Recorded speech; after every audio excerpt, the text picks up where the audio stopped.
Entonces, quedarnos callados es hacernos cómplices de la maldad del mundo. Fíjate lo que te estoy diciendo. Y si tú eres cristiano, tú eres la sal de la tierra. Y cuando la sal pierde su sabor, dice en Mateo capítulo 5 el Señor Jesucristo, no sirve más que para ser pisoteada por los demás. El día que nosotros perdamos nuestro sabor y perdamos nuestro testimonio, no sirves para nada.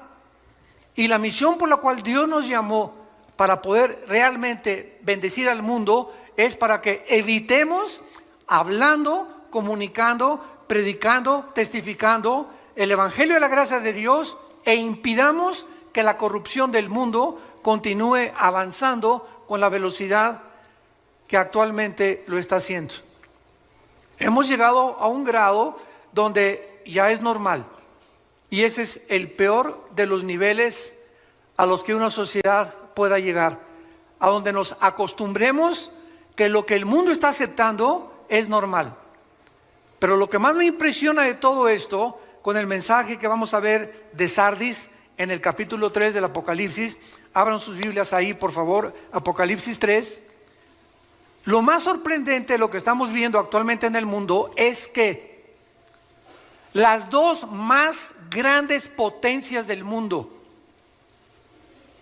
Rusia y la China, están en contra de la ideología de género, están en contra de lo transgénero, están en contra del matrimonio homosexual. Son las dos más grandes potencias del mundo, escuchen ustedes, y son ateas. En China todavía es comunista. Rusia, la mayor parte, prevalece el ateísmo. Y las naciones que se dicen cristianas son las que están acostumbrándose a aceptarlo. Yo no estoy de acuerdo con muchísimas cosas que el presidente de Rusia, Vladimir Putin, ha emitido, o la forma como él está actuando en muchas áreas del mundo. Pero acabo de escuchar un discurso de él que me dejó helado. Y dije, estoy 100% en lo que él acaba de decir, criticando a las naciones occidentales de cómo es posible que a los niños los adoctrinen desde niños a tener tendencias con las cuales no nacieron. Como él dice, a los 18 años que cada quien escoja vivir como le da la gana. Pero es un crimen que desde a los niños que no tienen el factor todavía para poder decir entre el bien y entre el mal, les comiencen a enseñar o los comiencen a vestir de mujeres o los comiencen a vestir de hombres. Eso no se vale. Eso no se vale. Y ya lo están haciendo en las escuelas. Y quieren forzarnos a nosotros a que lo aceptemos. Y es un crimen contra los niños. La forma más fácil de destruirlos psicológicamente a una criatura que todavía no forma todavía su forma y su conducta de pensar. ¿Cómo es posible que el mundo esté como esté? ¿Se acuerdan ustedes del libro de Jonás en el capítulo 1? Que él se escapa contra la voluntad de Dios. ¿Y a dónde va Jonás? En dirección opuesta, y se sube al barco donde los marineros que no eran cristianos le dicen a Jonás, pero ¿cómo es posible de que tú puedas hacer esto y esconderte ante esta tormenta? Y los marineros que no eran cristianos le dan ejemplo a José y lo echan a la borda cuando él acepta de que realmente la culpa de la tormenta se debe a él. Y así tenemos cientos de casos en el mundo entero. Y por eso es que nosotros ya debemos de cobrar reacción. El mundo está a punto de irse a una espiral de autodestrucción. Estamos en un mundo demasiado contaminado, demasiado sucio, demasiado perverso y depravado, sobre todo para las generaciones de nuestros hijos y de nuestros nietos. Tenemos que levantar la voz. Tenemos que decir, así dice el Señor. Aquí está la palabra eterna, los cielos y la tierra pasarán, pero mis palabras, dijo Jesucristo, no pasarán. En este mensaje a la iglesia de Sardis, capítulo 3 del Apocalipsis, versículo del 1 al 6, es una iglesia, o fue una iglesia Sardis, que desde luego representa también a muchas iglesias que han subsecuentemente seguido las mismas características o han mantenido las mismas normas que esta iglesia. Esta es la razón por la cual se nos da este ejemplo de estas 7 iglesias. ¿Saben ustedes que las vastas distancias del espacio interestelar son inimaginablemente intensas? Las estrellas más cercanas a nosotros tienen trillones de kilómetros de distancia, y estas distancias han forzado a los astrónomos y a los astrofísicos a poder sacar una unidad apropiada para medirlo, que se llama el año luz. Un año luz equivale a lo que la luz viaja a 300,000 kilómetros por segundo. Cuando Alberto Einstein sacó su famosa teoría E igual a mc al cuadrado, la energía es igual a la masa por la velocidad de la luz al cuadrado, se determinó desde hace más de, estamos hablando ya casi un siglo, que no hay nada en el mundo más rápido que la luz. No hay nada. Hace algunos años hubo un físico que dijo que había unos neutrones que viajaban más, etcétera, etcétera, pero descubrieron después que había un error y que estas pequeñas partículas subatómicas no eran más rápido que la luz. Y esto es increíble porque el Sol se encuentra a 150 millones de distancia de la Tierra. O sea que la luz del Sol hacia nosotros viaja en 8 minutos 20 segundos. Es lo que tarda la luz del Sol llegar a la Tierra. 8 minutos 20 segundos. En los 150 millones de kilómetros que tiene. Ahora, las estrellas que están, imagínense, a miles de kilómetros, de trillones de kilómetros más lejos del Sol, y que vemos en la noche como puntitos luminosos, muchas ya no existen. ¿Por qué? Porque desaparecieron hace millones de kilómetros, millones de años, perdón. Pero ¿por qué seguimos viendo su luz? Porque explotaron, pero la luz continúa llegando y viajando en el espacio. Yo quiero usar este fenómeno de la física para poder compararlo con la situación de muchas iglesias que hace muchos años brillaron, tuvieron luz, fueron luminosas, y ahora solamente desaparecieron estas iglesias y viven de la luz del pasado. Viven de sus victorias pasadas. Cristianos que hace 10 o 15 o 5 años tuvieron una muy buena vida y ahora ya completamente están apagados. Iglesias apagadas que tienen el nombre, que viven, pero están muertas. Y muchos de ustedes que nos escuchan a través también de las redes sociales y de internet y de YouTube, etcétera, etcétera, muchos de ustedes que nos escuchan solamente tienen el nombre de cristianos, pero están muertos espiritualmente a los ojos de Dios. Y recordemos algo para comenzar a definir los términos. La palabra muerte, thanatos en el griego, no significa cesación de existencia. No significa dejar de existir o de vivir. La palabra muerte en la Biblia significa separación, si lo quieres apuntar. ¿Quiénes son los muertos espiritualmente? Los que están separados. Están existiendo, pero no tienen una relación viva, dinámica, orgánica con el Señor Jesús. ¿Quién es un muerto físicamente? Una entidad que ha dejado que se ha separado, su cuerpo está en la tumba, pero su alma y su espíritu se han separado de su cuerpo. Es lo que la muerte física no es cesar de existir, y se han ido o al cielo o han bajado al infierno a esperar el juicio final. Entonces la muerte física es la separación del cuerpo, del alma y del espíritu. La muerte espiritual es la separación del espíritu, del alma y del cuerpo. Y la muerte eterna es la separación del espíritu, del alma y del cuerpo eternamente de la presencia de Dios. Siguen existiendo, pero están separados eternamente de Dios. Esta ilustración nos resume, repito, la situación de muchas iglesias que aún continúan brillando con la luz reflejada de un pasado brillante. Y vemos nosotros de qué forma el mundo va a acabar, donde va a terminar. Hace algunos días tuve una reunión con varios pastores centroamericanos y me estaban preguntando que cuál era la opinión de nosotros acerca del futuro de la iglesia. Y les dije, bueno, he escuchado desde hace algunos años que han por ahí predicado Argentina para Cristo, Paraguay para Cristo, México para Cristo, España para Cristo. Y les dije yo, ¿de dónde sacaron estas tonterías?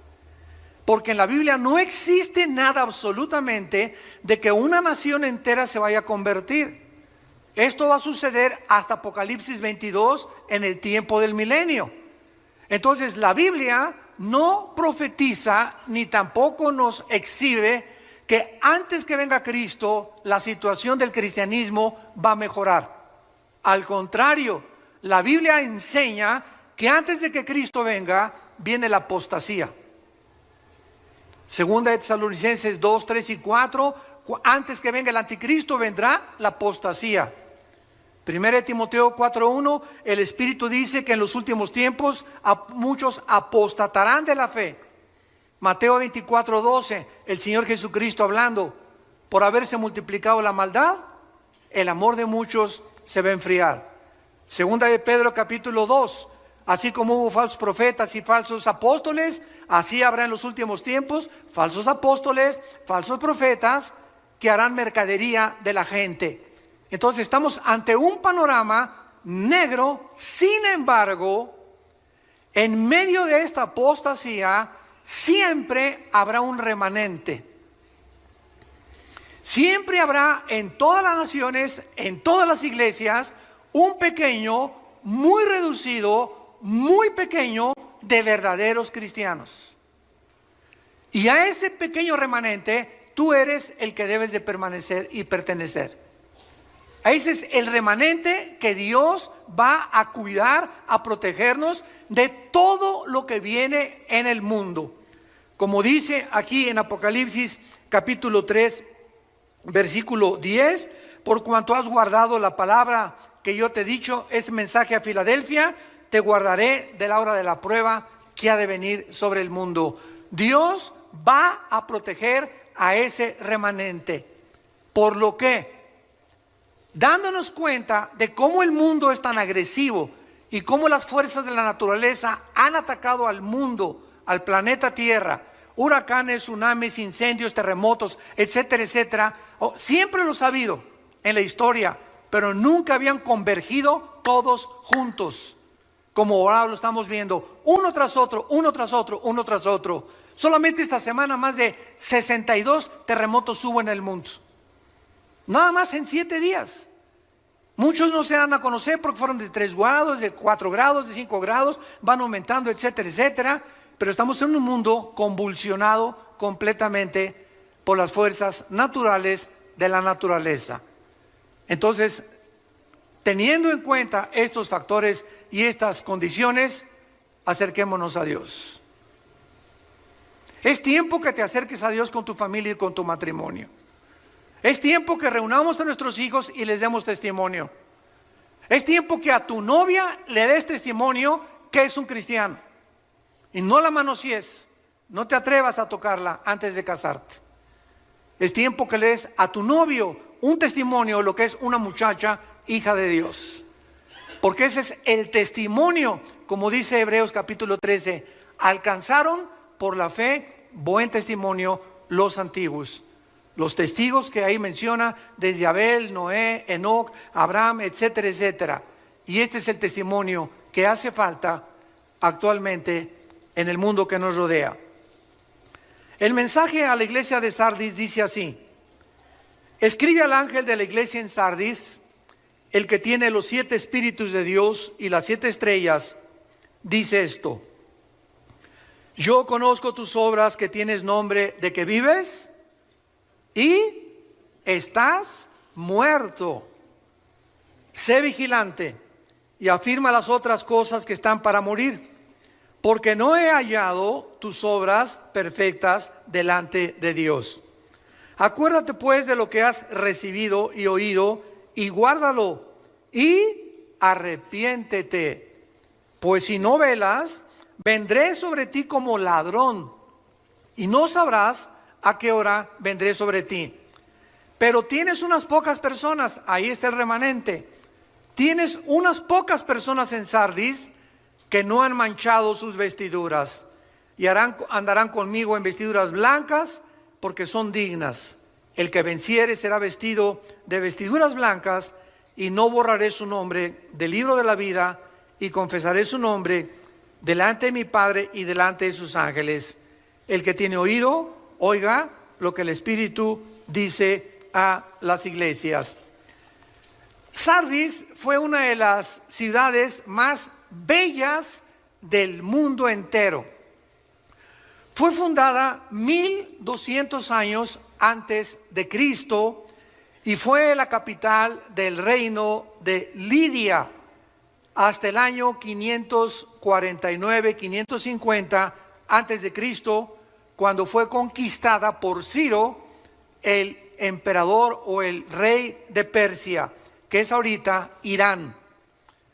Esta ciudad fue destruida por los jónicos en el año 501 antes de Cristo, y finalmente Sardis fue conquistada por Alejandro el Magno. El rey más famoso de Sardis se llamaba Creso con C de Carlos, y estaba la ciudad emplazada en una llanura preciosa junto al río Hermus, en una posición militarmente envidiable, porque estaba construida la ciudad hacia, como casi en una montaña, como una torre, por lo cual era muy difícil. Solo Alejandro el Magno lo pudo hacer, y el rey Ciro de Persia. Era una ciudad riquísima en pepitas de oro. Ahí, dicen los historiadores, comenzaron a encontrarse las primeras pepitas de oro. Cuando Alejandro el Magno conquista a Sardis, esta ciudad se rinde completamente a Alejandro el Magno y absorbe la cultura helénica, que es la cultura de los griegos, y que posteriormente los romanos también la absorbieron, y entonces el mundo comenzó, el europeo y el Asia Menor, a hablar el griego. Vean ustedes de qué forma Dios preparó todo esto para que el Nuevo Testamento que tenemos nosotros haya sido escrito ¿en qué idioma original? En el griego. Así que el Nuevo Testamento, los originales, fueron escritos en el griego, porque el griego y el hebreo son los dos únicos lenguajes que sus letras tienen símbolos de número. Esto se llama gematría. Entonces, la B en griego es el 5, la X en griego, ¿no saben? El 10, 2X, 20, 3X, el 50, ¿verdad? Bueno, sí saben griego. Entonces, esta es la razón también, y aparte que las palabras griegas, como las palabras hebreas, tienen 4 o 5 significados. ¿Qué quiero decirles? Por ejemplo, la palabra padre en español, ¿qué significa? Progenitor, ¿no? Pero también significa bonito. ¿Cómo? ¿Qué padre está el cielo? Oye, ¿qué padre vestido traes? ¿Qué le estás diciendo? ¿Que ese vestido lo engendró quién? No, ¿verdad? Pero vean ustedes cómo usamos barbarismos en todos los idiomas, y entonces usamos palabras que si las queremos traducir no tienen traducción. En inglés, por ejemplo, imagínense, what father is the heaven? Dile eso a un americano y no te va a entender. ¿Qué padre está el cielo? Es algo que pertenece solamente y que nosotros entendemos. Por eso mi esposa y yo, cuando oímos chistes en Estados Unidos, casi nunca los entendemos, y cuando contamos chistes nosotros, sobre todo los de Cantinflas, menos los entienden ellos, ¿verdad? Bueno, esto es impresionante, porque esta es la razón por la cual el griego fue absorbido por las culturas antiguas para preparar el camino a la predicación del Evangelio de la gracia de Dios. El emperador romano Tiberio, ya cuando Roma conquistó a Grecia, reconstruyó esta ciudad de su tesoro personal de 10 millones de sestercios. 10 millones de sestercios equivalen a $1.000.000 del siglo XXI. Los mejores gladiadores de Roma salieron de Sardis, y la mayor parte de los gladiadores se degeneraron por todo el ambiente que había en la ciudad y en el Imperio Romano, y entonces, ¿verdad?, y el libertinaje que existía, y pues fue una de las cosas que terminaron también con estos guerreros de esos tiempos. Las personas de Sardis adoraban a la diosa Cibeles. Me acuerdo que ahí en Tecamachalco, en México, hay una calle que se llama La Fuente de Cibeles. Bueno, esa palabra Cibeles viene de la diosa de Sardis, que también tenía el nombre de Artemisa, que era la diosa de la fertilidad. Y bajo esta atmósfera degenerada, la iglesia estaba creciendo, pero poco a poco la influencia del mundo en la iglesia termina matando, asfixiando el testimonio que debemos de dar.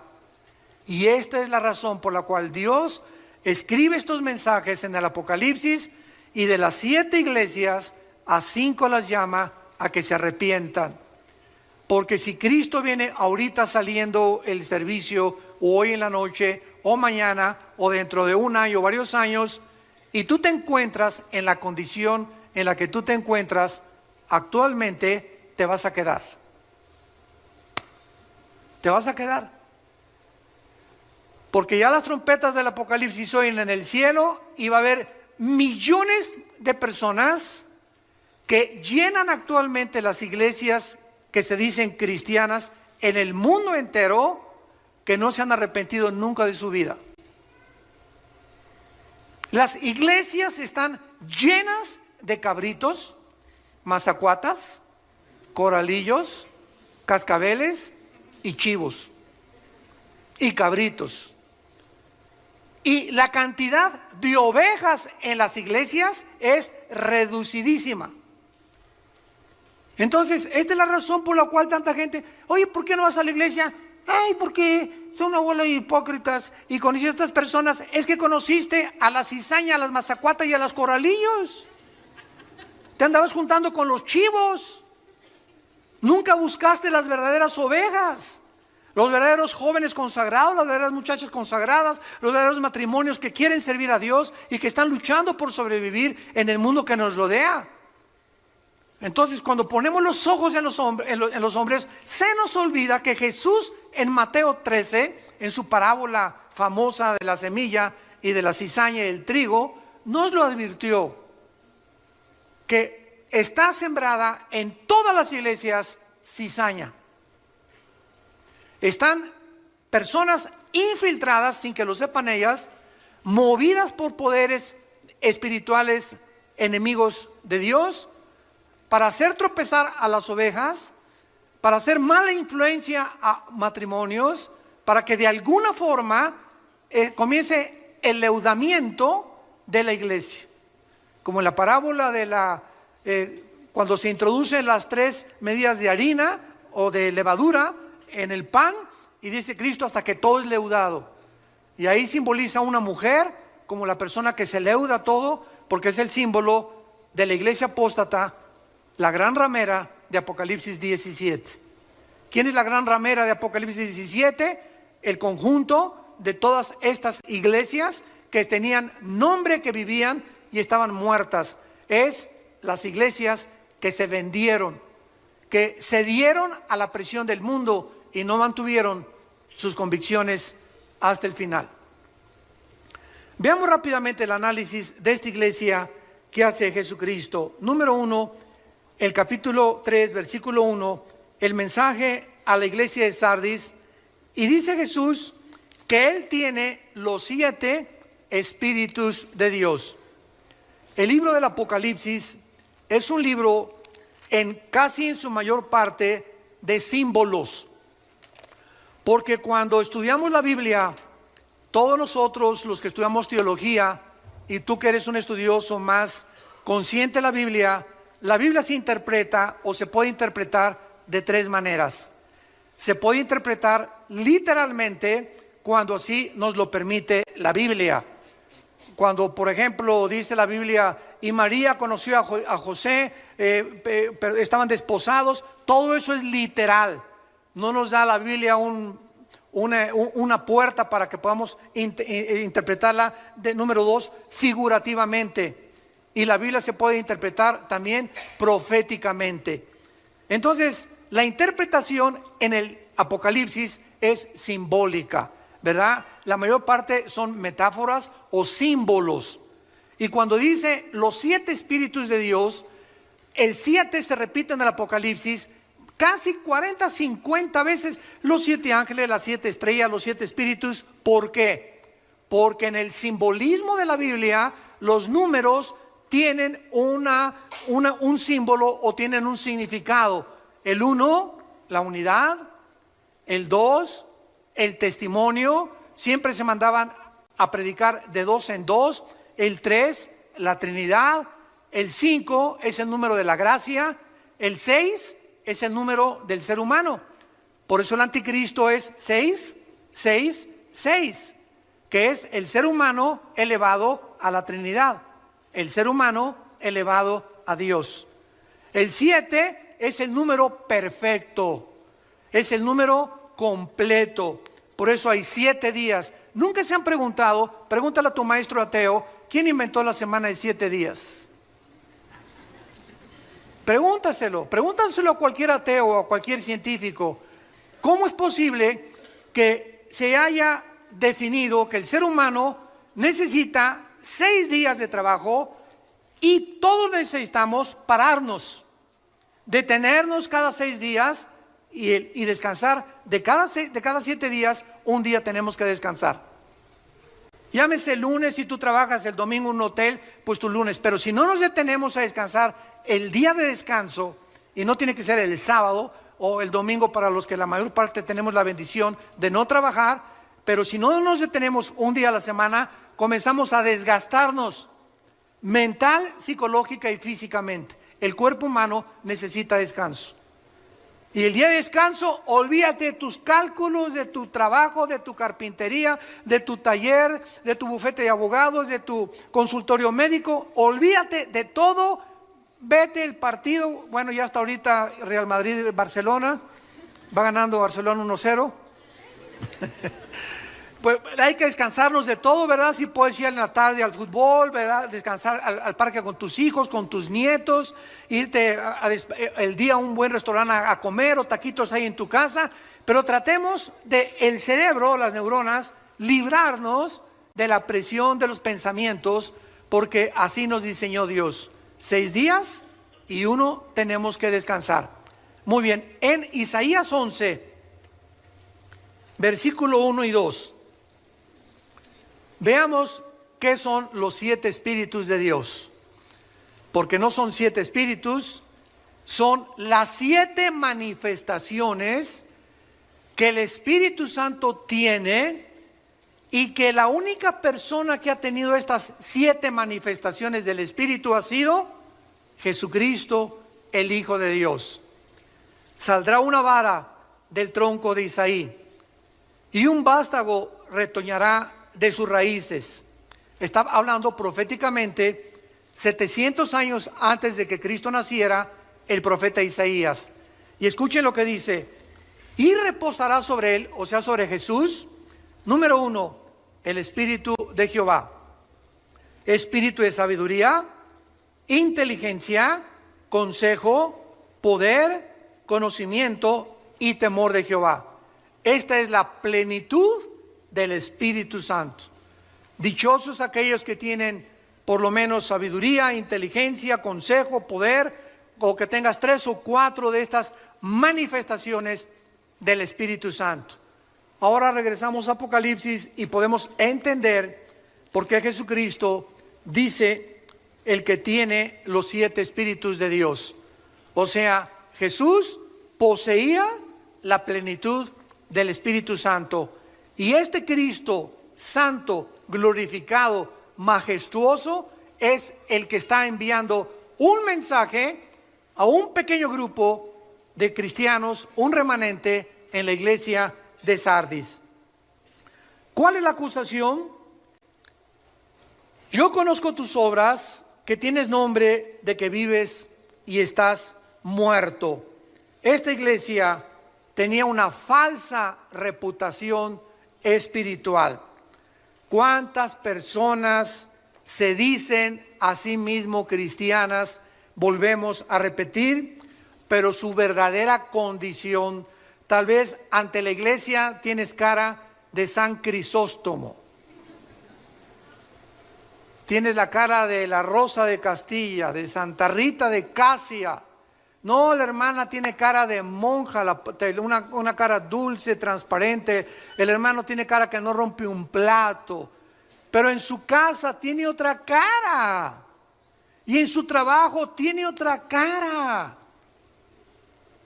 En la psicología se le conoce como los desórdenes múltiples de la personalidad. Que no eres de una sola pieza. Y esto es lo que Dios insiste en nuestras vidas. Tenemos que ser de una sola pieza. Así como eres aquí, lo eres aquí en el estacionamiento, y lo eres en tu casa, y lo eres en tu trabajo, y lo eres en el cine, y lo eres a donde quiera que vayas. Eres tú. Y no tienes que ocultarte detrás de máscaras. ¿Por qué? Porque eres de una sola pieza. Y está demostrado esto psiquiátricamente, que una persona que tiene 2 o 3 personalidades es una persona que se está desintegrando en su carácter. Porque no ser como tú eres con tus amigos, sin que nos demos cuenta, el cerebro no acepta estas condiciones o actitudes negativas y te comienzas a desintegrar. ¿Qué me refiero que te comienzas a desintegrar? Tu conducta comienza a desvariar. Comienzas a hacer cosas que ya no son normales, que ya son completamente, muchos antisociales, otras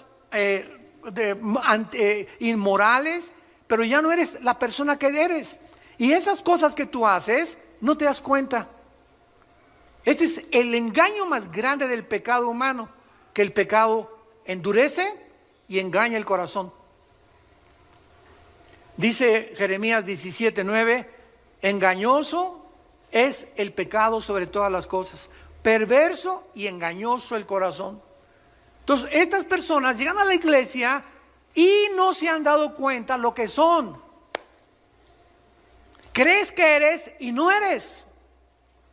¿Por qué lo crees? Porque estás engañado. Si no estuvieras engañado, te darías cuenta de tu verdadera condición. Ahora, ¿a qué venimos a la iglesia? A que se nos corra el velo, a que haya un apocalipsis, a que Dios nos corra la cortina y nos muestre cómo somos. Porque es el mensaje de la palabra de Dios. La palabra de Dios es como una espada de 2 filos que penetra y parte el alma y el espíritu y discierne las intenciones y los pensamientos del corazón. Nada más que la exposición a la Biblia nos puede mostrar nuestra verdadera condición delante de Dios. Tus amigos te van a decir una cosa: no, tú te pareces a Sansón. No, que Rambo ni que Rambo, tú eres el papucho de papuchos de Metepec. No, hermana, tú estás bien, ¿verdad? Por aquí, por allá. Todos estamos rodeados de gente que nunca podrán asomarse a nuestro corazón más que Dios. Dichosos los que escuchan y leen las palabras de esta profecía, porque el tiempo está cerca. Déjale a Dios exhibirte, que nos corra realmente las cortinas, que te veas como es, porque Dios nos toca la llaga. Y cuando tú oyes que eso te llega a ti y que te pones el sombrero o el saco porque a ti te está quedando lo que estás escuchando, dichoso seas si hoy te arrepientes. Dichoso seas, bendito seas, que le digas: Padre, yo no quiero ser así, gracias por mostrarme esa cara que estaba engañado que yo tenía, ya no quiero ser así. Entiendo que solo tú me puedes cambiar, perdóname, lávame con tu sangre preciosa. Jesús, entra a mi vida como mi Salvador, te necesito, Señor. Dichoso seas si por esa puerta esta mañana tú sales con estas condiciones en tu corazón. Vemos nosotros que esta muerte espiritual está conectada siempre con el pecado.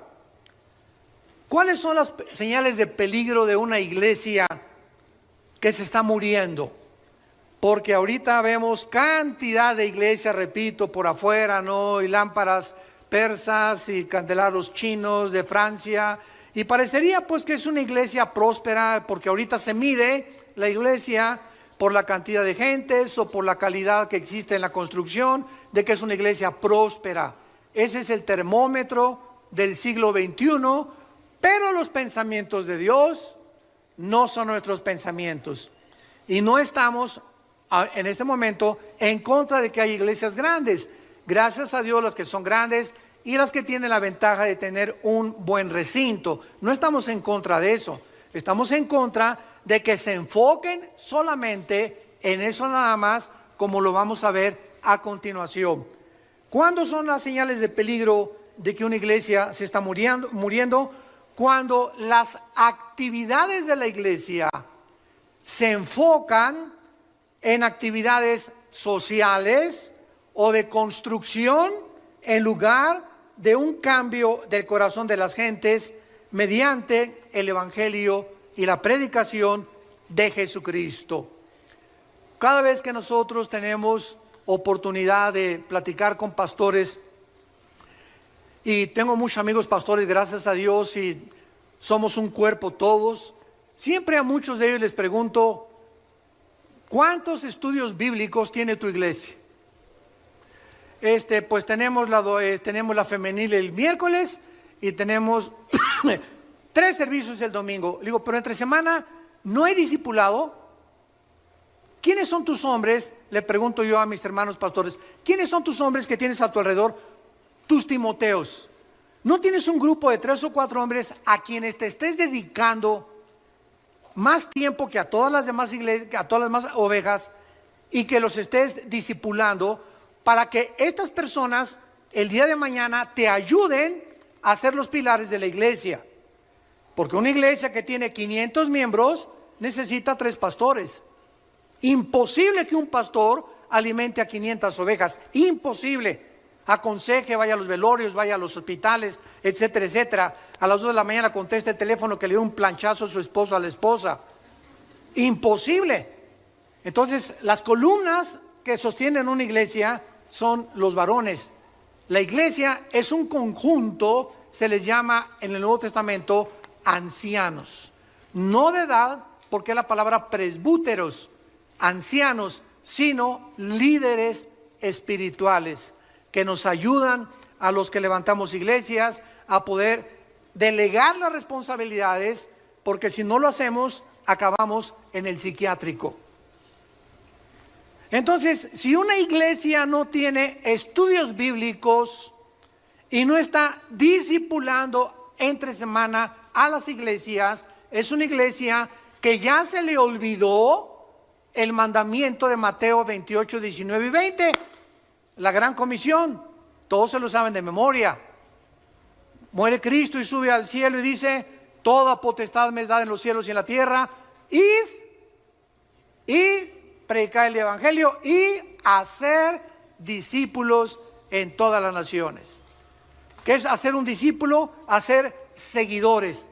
La palabra discípulo es matetus en el griego, matetus, que significa el que sigue a otro. Eso es lo que es un discípulo. Vean lo que Jesús dijo en Juan capítulo 8, versículo 31 en adelante. Esto es impresionante porque Jesús estaba hablando a los que ya habían creído en Él. Juan 8, 31. Dijo entonces Jesús a los judíos que habían creído en Él.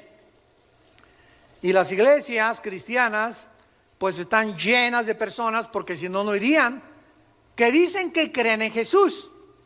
Pero fíjate lo que dice la Biblia, ¿qué significa creer en Jesús? No solo intelectualmente. Jesús les dijo: si ustedes permanecen en mi palabra, serán verdaderamente, ¿qué cosa? O sea, si ustedes continúan también todos los días tus devocionales en tu casa, estudios bíblicos en la iglesia, etcétera, etcétera, entonces te conviertes de cristiano a discípulo. Y no todos los cristianos son discípulos. Solo los discípulos son cristianos. Y conocerán la verdad, y la verdad os hará libres. ¿Por qué hay tantos cristianos que se dicen cristianos, que vienen a las iglesias y todavía celebraré Halloween? ¿Pondré árbol de Navidad en diciembre? ¿Qué tan apretados deben las mujeres llevar los pantalones? Deben de tatuarse los jóvenes. Siempre están con tonterías de esas, fijándose siempre en estas cosas superficiales que no es lo que hace un verdadero cristiano. Pero son esta clase de gente que están en todas las iglesias. No nos asustemos si tú oyes que en la nuestra también hay ese tipo de personas. Las hay, porque así es la iglesia, una mezcla de cizaña con trigo, y no salen de eso. En otras palabras, igual que los fariseos, siempre están buscando agradar a Dios por sus obras, por cómo se visten, por cómo se pintan, por lo que hacen. Si ponen árbol de Navidad, yo no puse árbol de Navidad, pon una palomita de arriba, Miguel. ¿Se imaginan ustedes en Navidad el Señor, a ver el arcángel Miguel, vayan a ver quién no puso árbol de Navidad y le ponen paloma? Los que pusieron árbol de Navidad, aunque estén contentos y llenos de la gracia y del Espíritu Santo, ponles una tacha, porque a mí no me gustan las esferas. Por el amor de Dios, ya entendamos lo que es el cristianismo. Es algo interno del corazón. Romanos 14, el reino de Dios no consiste en bebida, comida, lo que hagamos, sino en gozo y paz en el Espíritu Santo. No le preguntes, ¿tiene los tatuajes? Pregúntale si tiene gozo y paz en su corazón. Y por el amor de Dios, un gordo no se atreva a criticar a alguien que está tatuado. Yo se los he dicho. ¿Por qué, hermano? Porque tú no eres un templo del Espíritu Santo, eres una catedral del Espíritu Santo. Tú le estás haciendo más daño a tu cuerpo que alguien que se puso un dibujo ahí en el brazo o en la panza o en el ombligo. Así que la Biblia dice que somos templo del Espíritu Santo, que es nuestro cuerpo, cuidámoslo. Entonces no nos atrevamos, es lo que les digo, apuntar un dedo así, porque hay tres que nos apuntan a nosotros. Cada vez que tú haces así, hay tres apuntándonos a nosotros. Cuidemos la forma en la que nosotros vivimos ya. Tenemos que madurar. Regresamos a Apocalipsis. Y ojalá que sigan aprendiendo hoy cosas más intensas del Espíritu de Dios. Tienes nombre de que vives y estás muerto. Vemos pues nosotros que hay una fe que puede ser imitada. Hay una fe que puede ser imitada. O sea, hay un arrepentimiento que no es arrepentimiento, es remordimiento.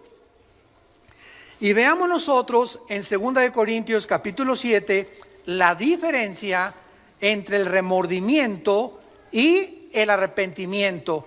2 Corintios 7, versículo 10.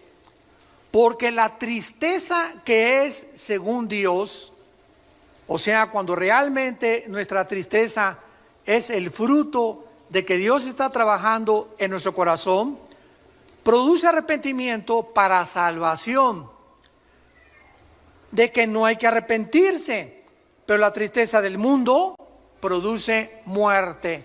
En otras palabras, llega una muchacha o una persona, hermano, pues caímos en la fornicación o hice este pecado y el otro, hay una tristeza tremenda en mi corazón. Hay que fijarnos que esa tristeza no sea porque tú vas a tener que recoger la cosecha y ahora quién me va a poder a recoger con mi niño, voy a quedar embarazada porque soy madre soltera. Esa tristeza no es de Dios. Esa tristeza es porque estás teniendo miedo de lo que la gente diga y de las consecuencias que vas a tener.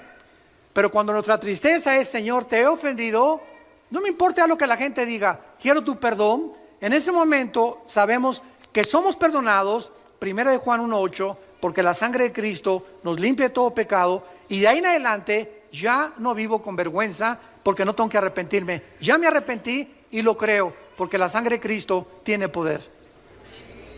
¿Me siguieron con cuidado? Esa es la diferencia.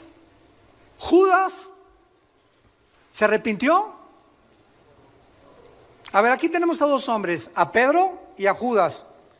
Los dos cometieron alta traición.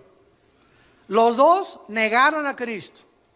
Los dos desobedecieron a Cristo. Sin embargo, la Biblia dice que hay una diferencia entre Pedro y entre Judas cuando los dos eran culpables de alta traición. Pero cuando Pedro cometió el pecado de negar a Jesucristo, lloró amargamente porque sabía que Jesús era el Hijo de Dios y sabía que lo había traicionado. Pero no se quitó la vida como se la quitó Judas. Judas agarró las 30 monedas de plata y las aventó a los sacerdotes y fue y se ahorcó. Y dice la Biblia que se rompieron las cuerdas, cayó sobre piedras y se le salieron todos los intestinos a Judas. Así murió Judas. Si él hubiera creído que Jesús era el Hijo de Dios, no se hubiera matado. No se hubiera quitado la vida. Hubiera creído que hay perdón en la cruz que iba a Cristo a enfrentar. Pero él no creyó nunca en Cristo. Él nunca fue salvo. Jesús mismo dijo en Juan que era un diablo desde que Dios lo llamó. Y formaba parte del plan de Dios para demostrarnos que siempre, siempre, siempre habrá gente cerca de ti y cerca de nosotros, diablos. Y muchas veces tarda tiempo en descubrir quiénes son nuestros verdaderos amigos. Los que verdaderamente en tiempo de la prueba están con nosotros o están contigo. Es el mundo que vivimos. No todo es angelitos, no todo es Disneylandia, no todo es Reino Ventura. Estamos en un mundo donde hay lobos rapaces junto a ti, atrás de mí, a tu derecha y a tu izquierda. Es un mundo muy feo el que vivimos, y si estamos bajo el amparo del Señor, Él nos cuidará, nos fortalecerá, nos librará del lazo del cazador, de la peste destructora, y mandará sus ángeles a que nos rodeen. ¿Por qué? Porque en Él hemos puesto nuestra confianza. El Salmo 91. Hay una fe que no es real, hay una creencia que no es real. En Hechos capítulo 8, Simón el mago creyó. ¿Se acuerdan ustedes? Pero en realidad, él quería el don del Espíritu Santo, oigan esto, para hacer negocio. ¿Cuántos pastores que me escuchan a través de las redes sociales están entrando al ministerio porque fracasaron como ingenieros, como arquitectos, o por lo que quiera, y están buscando un modus vivendi y se meten de pastores para hacer dinero? Cosa que te equivocas, gana nada más de mecánico que de pastor. Va a tardar muchos años para que Dios pueda levantar tu iglesia, muchos años. Pero todos ya quieren así, a la marucha, una iglesia a la marucha. Ya a los 2, 3 años tengo una iglesia, 500 miembros, etcétera, etcétera, y ya, ¿sabes una cosa? Es un camino muy largo que recorrer, pero muy largo.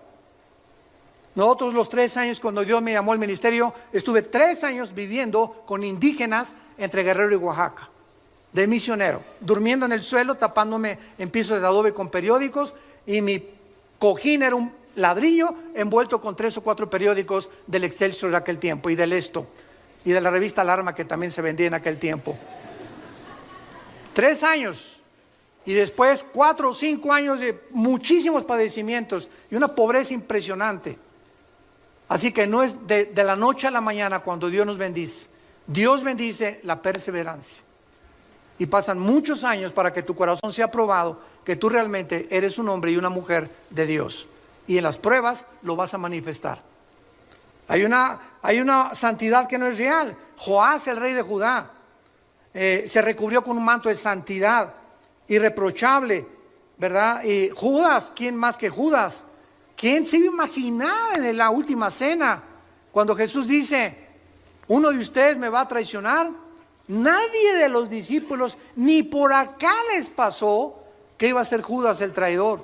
Estaba tan perfectamente bien disfrazado y camuflajeado que nadie lo pudo saber, pero el Señor conoce los corazones. Hay un amor también que no es real, que solo consiste en emociones. Vivimos tiempos difíciles y hay una humildad también que es falsa. Es una humildad que muchas veces detrás de una capa de modestia y de sencillez se esconde un corazón terriblemente orgulloso. ¿Cómo lo descubres? Muy fácil, cuando te vas a estacionar. Tenemos gente aquí que se llaman de seguridad con su gafete. Por favor, no estacione ahí. ¿Qué no sabes quién soy? Yo no soy de la prole, yo soy Pirruris. Por el amor de Dios, ya bájale 5 rayitas.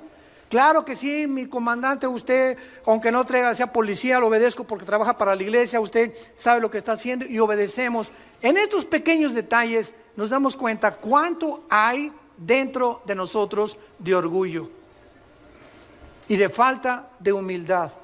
Y no queremos que nadie nos diga nada. ¿Por qué? Tú no sabes quién soy. ¿Quién soy? ¿Quién soy? ¿Quién soy? ¿Quién soy? ¿Quién soy?